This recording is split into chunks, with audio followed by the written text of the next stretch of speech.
So how is this 3D printed piece of plastic supposed to make my 25-ton press better?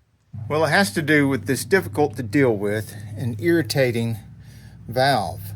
I'm sure you're used to dealing with these terrible things.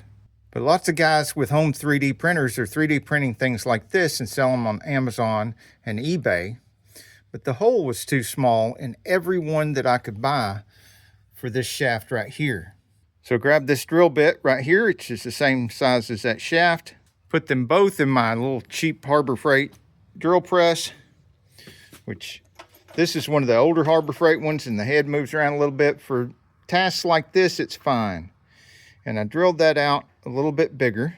Line this up, slip that on there, give it a good whack. I didn't drill it out so much that it slides on there too easily, because then it wouldn't be tight enough.